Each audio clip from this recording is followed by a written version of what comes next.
I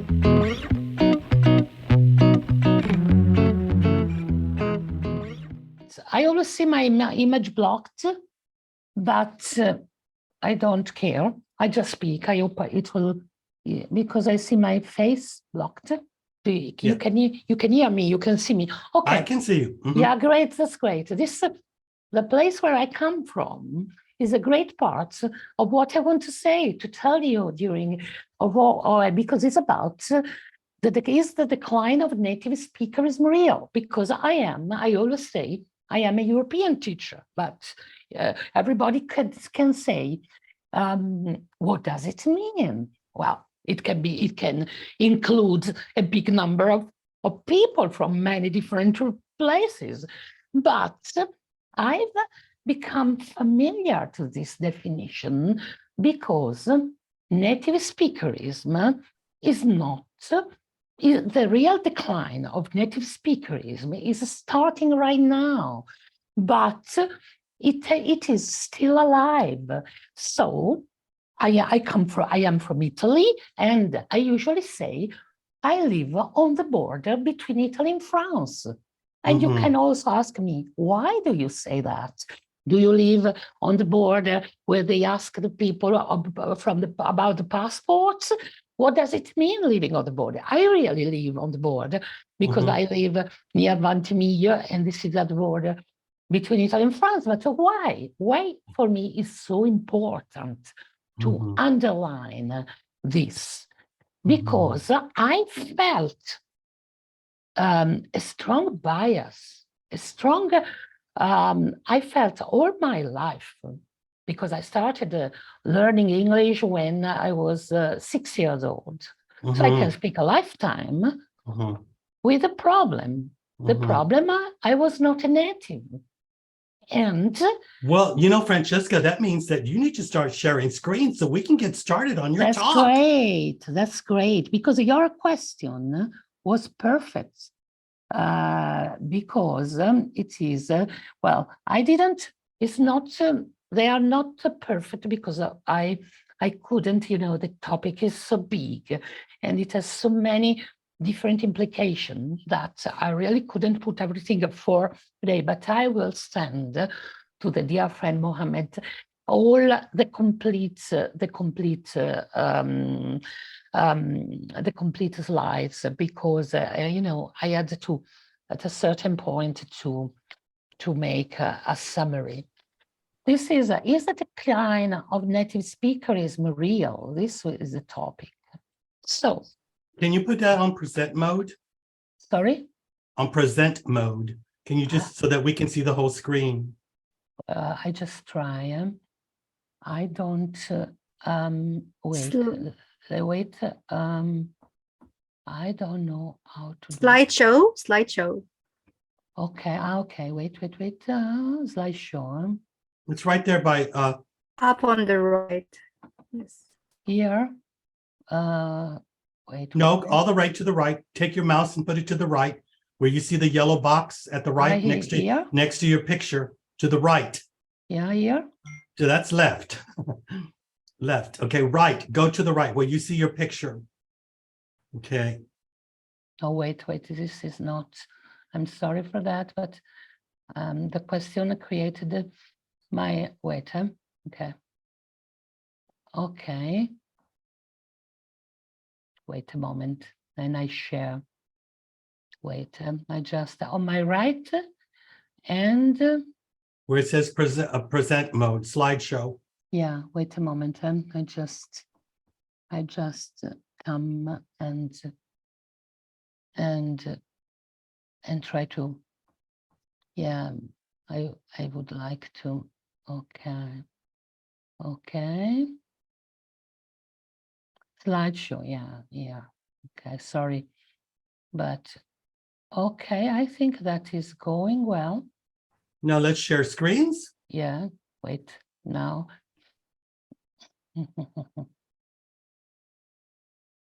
Okay, okay, wait a moment. I just come back. I understood what I have to do. I have to share my screen and to do it after, sorry. because otherwise it is a mess. Okay, okay, okay. And yes, great. it's okay. Finally. There we go. Thank you, Francesca. Grazie. Well, I think it will, I hope it will work. We can see it. It's perfect. Fantastic. So, and let's get started. Yes, I get started. You asked me where I came from, and I told you this, and this is a fundamental point. I think that the decline of native speakerism is not real, not completely. And I would like to underline this point from my personal point of view and from the point of view of Latin. So I would say this is better said from people, teachers in particular, in my case, or in any case, learners and speakers coming from a country, Italy, for example, but also France is almost the same, where the native language is a Neo-Latin language, a Romance language. You know, if we have a look at the level of proficiency of all the European countries, I consider Europe because it is interesting to make comparison within Europe. And if we go outside Europe, well, of course, it's a different thing. But inside Europe, Italy, France, and also Spain, even if in Spain is becoming a little bit different, are the countries with a lower level of English proficiency. Is changing, but it is happening. And it is true. I mean, Hungary, Poland, Slovakia, and other countries have a real high level of proficiency. And these problems comes from the past, from the old school of English, the old school of English, where I studied, where I started my training. And I'm very, very happy that the training is an ongoing training. So I could find, how can I say, I could find my position, my reasons later, because when I started, the sentence I heard always was, you have to become like a native. So I said, oh my God, how can I do? What does it mean? I'm not a native. What does it mean becoming like a native?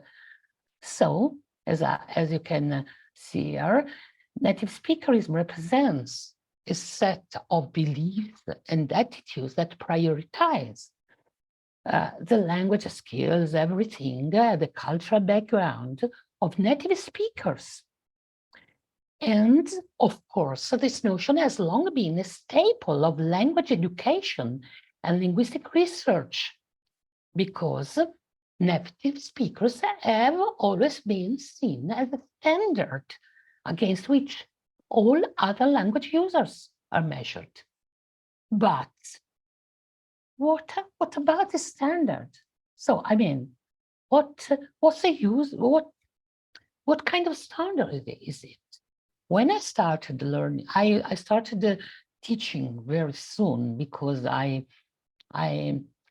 immediately found that English was my second language, the language of my heart. I am a polyglot teacher. Sometimes I also say European teachers, but also polyglot teachers, and I'm very proud of that, because I speak Italian, of course, English, French, German, and a little bit of Serbian, because I go very often in the Balkans to study. I made researches about some places in the Balkans, so I learned Serbian.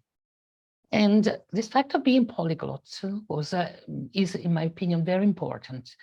In any case, the point is bilingualism. This kind of standards must change, and they are changing. Sorry, I found it looking on the internet. It's not an image of the 20 years ago. It is recent. Now, speak like a native. What does it mean? Nothing at all. Like a native who? like a native, where I had for a while a student. He was a very nice Garrett from Michigan. He studied with me Italian because he was working for a while in Italy. So I don't teach Italian very often, but I am specialized, of course, in teaching Italian to English speakers or Americans or English speakers. And can you always see me? Okay, is okay? Okay. And this guy, Garrett, that studied with me for 1 year and a half, told me once that he went to London. And he told me, oh my God, I went to London, and as soon as the plane landed, I heard that horrible accent. I didn't understand anything. And I told him, really? You didn't understand? Yeah, it was horrible. I had immediately, so like a native. Who is a native? Garrett, my student from Michigan, or are the native the people of London, the people in the UK? All my training, all my ground bases, all my courses come from there, because I stayed in Oxford for a long time to study, and then in London. So I've not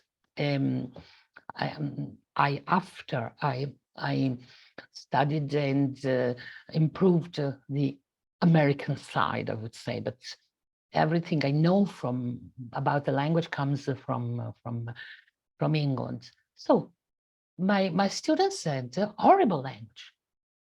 And I was a little bit amazed. I said, why? What do you find so horrible?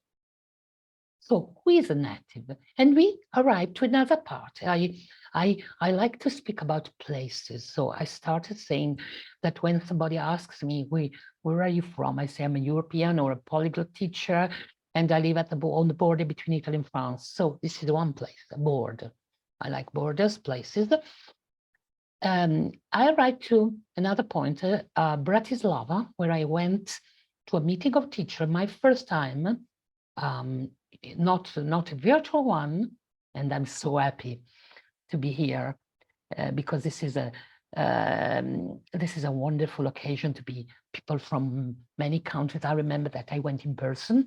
It was I don't remember if it was 2016 or 15, and it was a cost. It was I had to organize, but I went in person to Bratislava, and there I heard some interesting, I would say wonderful lessons and talks. One of them was about this problem, the aspect of native speakerism, was made by a Scottish. And he said, who is the owner? Who is the country with the owner of English? And this is one point. If English is really the global language, the language of the world, the famous, we all say and repeat this English as lingua franca, with the order of English. So what does it mean speaking like a native? But I can think about that. I can have a clear idea about that. But for a long time, I felt the discrimination. I felt this, and not because I couldn't find a job or the discrimination was, well, I don't know, because sometimes I applied and maybe they didn't accept me somewhere for the fact that I was not a native. I don't know. But I've always been a freelance professional. Recently, I had a wonderful experience in Saudi Arabia. I had a wonderful, and I hope a long-lasting collaboration with the school. I had an IELTS class because I'm specialized. I'm a IELTS specialist, and I train students for IELTS. And I am also an IELTS 9. And I had this wonderful experience in Saudi Arabia. So I started to consider in a different way this aspect of native, non-native, but I felt it on myself. So when somebody asks me, where are you from? And we speak about the people in ELT, the people, it's very difficult for me to say immediately from Italy. It's crazy, but I have some problems. So I'll speak about the board.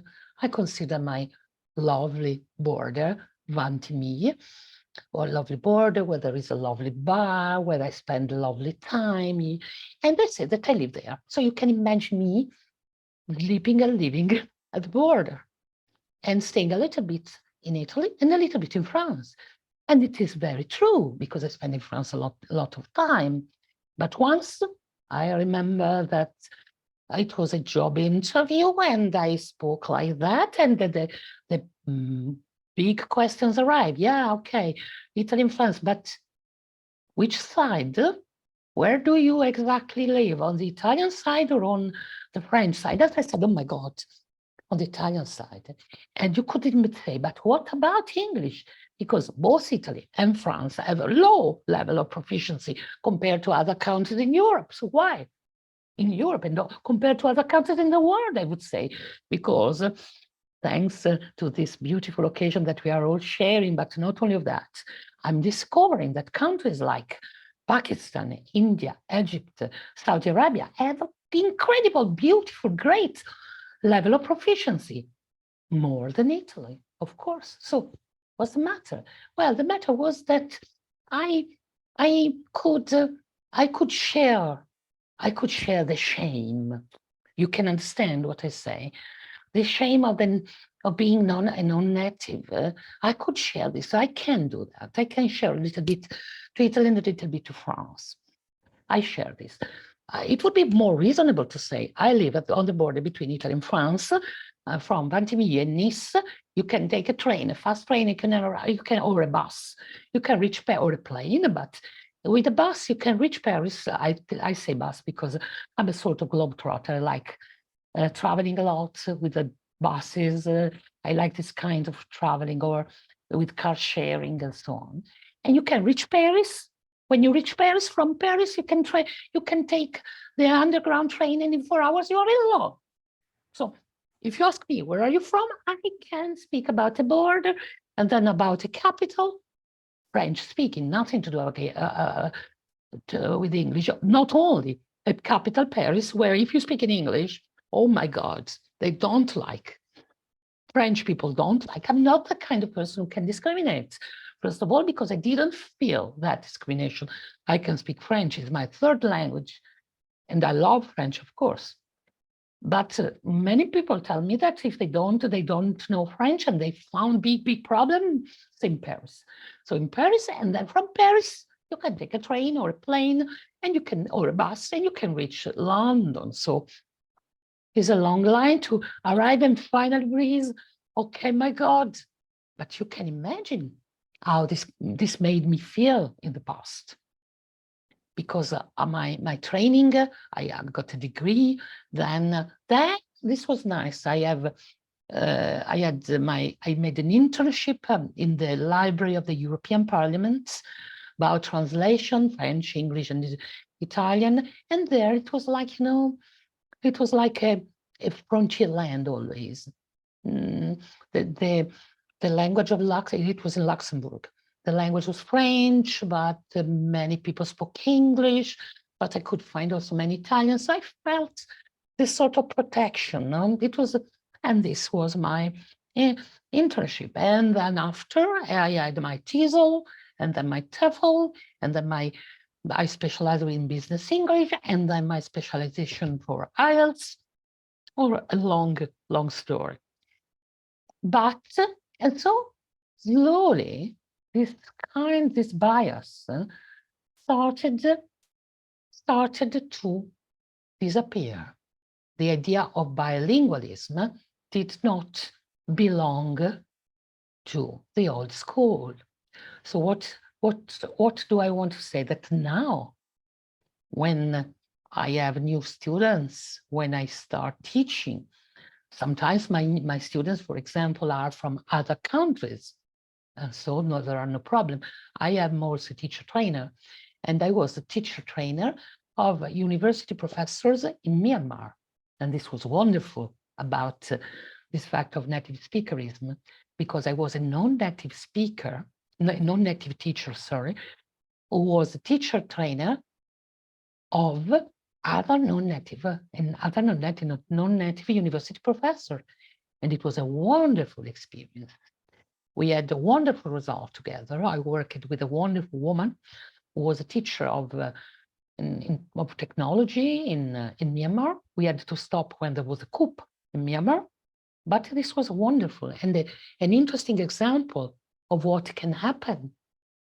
A non-native with a non-native teacher was a teacher trainer of a non-native university professor and both coming from non-native countries. This is English. This is what we live. This is what we must know, and we must love that because English is that. And this was a wonderful experience. But then you come back to your country where your language has Latin roots, and this is good. I always explain to my students that also English has Latin roots because we know that English was born when Latin met the Anglo-Saxon language. So there is a lot of Latin also in English. Really, so it's not a fault of Latin. The speaker, the native-speakerism is not at all. I studied Latin at the university, and for me it was fundamental because I have a degree in humanities or the philological specialization, because I wanted to study Latin and to go deeply there, because Latin is the root of English too. We can, if I don't want to, this is the topic of another talk, but, and this is also very interesting. So why? But I attended a special, it was one of the first high school of languages, and all my teachers, we studied English really very, very, very well and very deeply, but they always told that we had to become like a native. Becoming like a native was the ambition. And what happens to a country, to generations like mine and also like the other generations? What happens when the ambition is an impossible ambition? Because you will never be a native. I spent in London and in Oxford and in Cambridge such a long time. And I found a wonderful situation. I spoke English and I was so happy to be there, but I was not a native. And I won't become, for a magic trick, a native. No, I will remain the woman of the frontier. This is the maximum ambition, but otherwise I'm not a native. But this shouldn't be an element of discrimination. And I assure you that when we speak about this problem, we don't consider, or we consider less, the big preconception towards French, Spanish, and Italians, people of Neo-Latin, people coming from countries where the language has Neo-Latin origins. So it's more difficult for the vowels, for certain expression, and for something about it. Excuse me, Francesca, I got to just jump in. We only have a few more minutes, so can you wrap sorry. it up so we can ask you some questions? Of course, absolutely. This was one of the points I wanted to underline, the bias. And this was the other, this is the flag, countries with Romance languages, and some changes, yes. In recent years, there has been a growing body of research and discourse that challenges this notion. For example, studies have shown that non-native speakers can possess a high level of proficiency in a language and can outperform native speakers in certain tasks. And this is true. And if you're polyglot, you can use all the languages. You can be more open to multilingualism. And this is exactly the reality that we live right now. I wanted only to show this book that is for me was really a game changer, a fantastic book that helped me a lot to understand that the bias, that the preconception was wrong, and that we need to be understandable and to love English. And I think that wonderful occasion like this one with speakers from so many countries are the real good way to stop with native speakerism. That's it. Thank you, Francesca. And I'm going to just get my video on.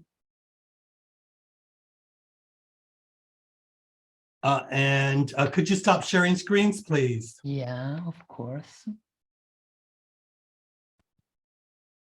Okay, well, you know, Francesca, just want to say that, first of all, everybody who's in the room right now, I did put a link into one article about native speakerism that was written by some very important scholars on the topic of native speakerism. Fantastic. It is an outstanding article that if you're interested in the topic, to download that and read about that, okay? Now, I myself am a multilingual person, and I speak English as a mother language, but I also speak fluent German. I speak fluent Spanish, and I do understand some Italian. I understand some Dutch because I live on the Dutch border. And of course, I speak French. So, you know, what is native speakerism? Who is a native speaker? You know, I want to say that that's usually promoted by native speakers. And we see that on all social media, the internet and LinkedIn, about teachers selling you classes about how to sound like a native speaker. Absolutely. And I want to say something there. If you believe that, then that means that you believe that your culture is secondary. Because I will say that for me, when I teach English, I know that I'm a native speaker, but I don't teach English through the eyes of a native speaker because I'm multilingual. I grew up in a multilingual way. My mother is German, my father is Spanish, and I love my cultures. I love my multiple identities. Fantastic. And this is important for us as a teacher to realize. You love your multiple identities. This is a great sentence. This is very important. You know, and a lot of teachers who are native speakers don't speak another language. The only language they know is English. That's true. And the reason they tell you to speak English in the class is because they don't understand another language. And, you know, I have to say that coming from a multicultural family, I think it's very important to connect to who we are and be proud of our culture. And we should allow our students to use their mother language in the classroom as well. This is important to language learning. So, you know, I support multilingualism, bilingualism. Don't ever try to take the students' mother language away from them, because that's their home base. That's their cognitive, you know, way of understanding. It's their roots. Absolutely. And we need to work with that. And I also have to say, this is important, is what are we doing in the class to support our students' culture? What are we doing to get them to, you know, talk about their culture?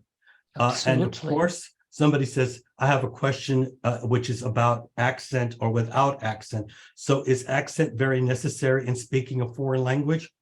I'm going to say one thing for me is I'm proud of my accent, and I don't want to get rid of my accent.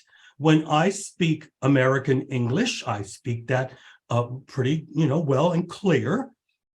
When Americans listen to me speak, they don't know where I'm from.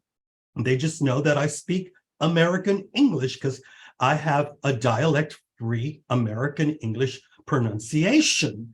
But I do have to say that there's nothing wrong with having an accent. Yeah, I totally agree. The point is being clear. The point is being clear, understandable, concise, and coherent. That's the most important thing. This is the Does the point. person understand me? This is being understandable, well, having a specific attention to the lexical resources, how we speak.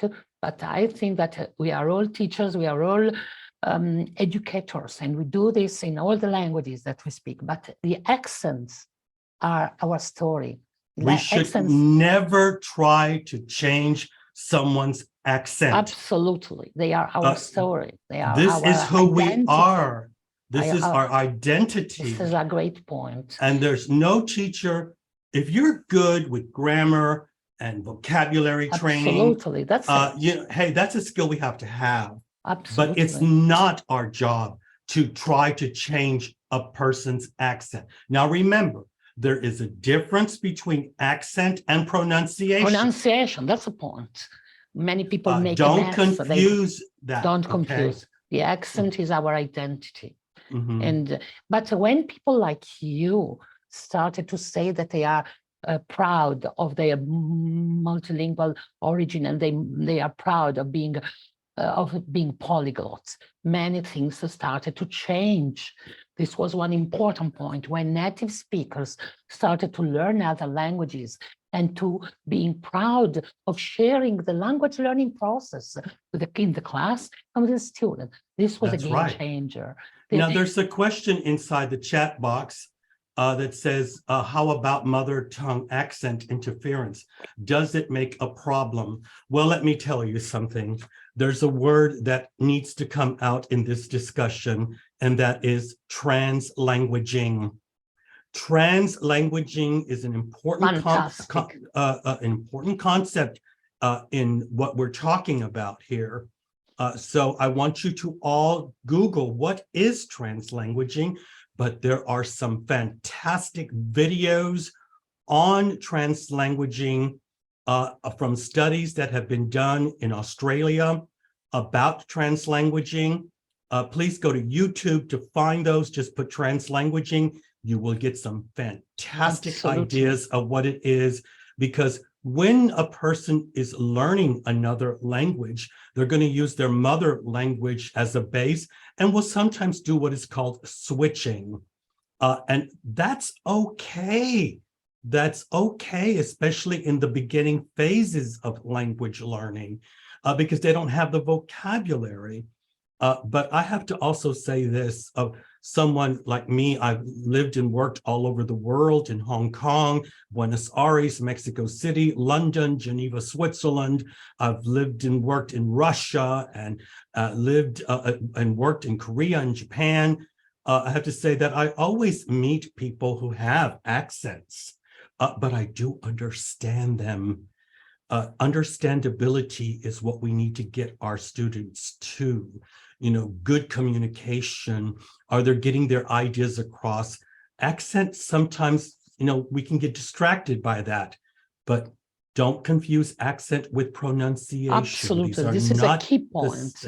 Same thing. Thank you for saying it, because this is a key point, and thank you for saying translanguaging, because and somebody, yeah, and you know, again, translanguaging. Hosna is saying something that her supervisor in Egypt said using the Arabic language to explain is a big mistake. Well, I'm just going to tell you, give me the name of that person and I'll write them an email, because they're wrong, very wrong. We must get our students to understand what tasks are. And if we have to explain that in their mother language, this is very correct, very correct. We have changed the way we think about using mother languages in classroom. And you as a teacher, if you need to explain to them in Arabic so that they understand what you want them to do, this is correct. Another thing, is it native speaker and more marketing than pedagogical? Well, the answer to that is clear. Yes, of course it is. It's nothing but marketing. We said that at the beginning of yesterday and today. There's a lot of teachers out there selling you ideas that you need to be careful about. And native speakerism is one of them. Absolutely. You don't fall into that trap. Be proud of who you are. Be proud of your accent. As long as you're understandable, this is what's important. Yes, and Marva, you have a question. Get your voice on.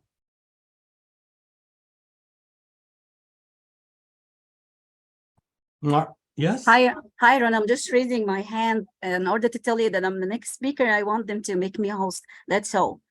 Okay, well, we're going to get ready for you in just a few minutes. Sure. Okay. So do we have any more questions? Do we have any more questions about native speakerism? I want to just leave everybody with the thought Absolutely. that is, if your goal is to sound like a native speaker, remember, that means you're not proud of your language, your own language. It means you're not proud of your own culture. You need to be proud of that. So there's there is a nothing problem wrong. with all languages. If one is not proud of the native language, is not proud of all the languages. We must love languages. Definitely. Because we are teacher of communication. This is the point. We teach communication. This is what we teach, and for this reason, another word that I would like to mention is coaching, language coaching. This aspect of coaching is important, because this is giving something extra about. Yes, but I do need to say care. something, Francesca. There's a lot of people selling language coaching on social media, and there's never really been any kind of universal definition of what language coaching is. You're right. So we do have to be careful about that. Be careful, because it becomes marketing, as we said about that. Yeah, I mean, when I speak about coaching, I mean about taking care, about giving to the English, to the language learning, paying attention to many aspects of the process. But yes, you're right. This is now, for those of you who are dangerous. Interested in language coaching, I'm going to say to you right now that I would like for you to Google the term deliberate practice. I will write that term into the chat box, because true language coaching is based on the concept of deliberate practice. And anybody who tells you that they're a language coach and doesn't know what deliberate practice is, they're not a language coach. I will say that it has been one of the biggest arguments that I have had with, and disagreements with, all of those language coaches out there, people. So if you, and most of us do language coaching. So I just want to say, Google the term deliberate practice, because this is what is important about native speakerism if you're doing language coaching. So what are the key words there? Deliberate practice, translanguaging. Look at that document that I put into the chat box about native speakerism, and this will help you. Thank you very much, Francesca, for coming on. Thank you. You are a wonderful host. Thank you to all of the people here. Thank you for the question, and it was really a pleasure. Sorry for the little delay, but I had to stop one lesson, and we got there, Francesca. And it was a great pleasure, and I think we touched a very important element, and good practice. And thank you so much. And mille grazie. Thank you, grazie mille, grazie.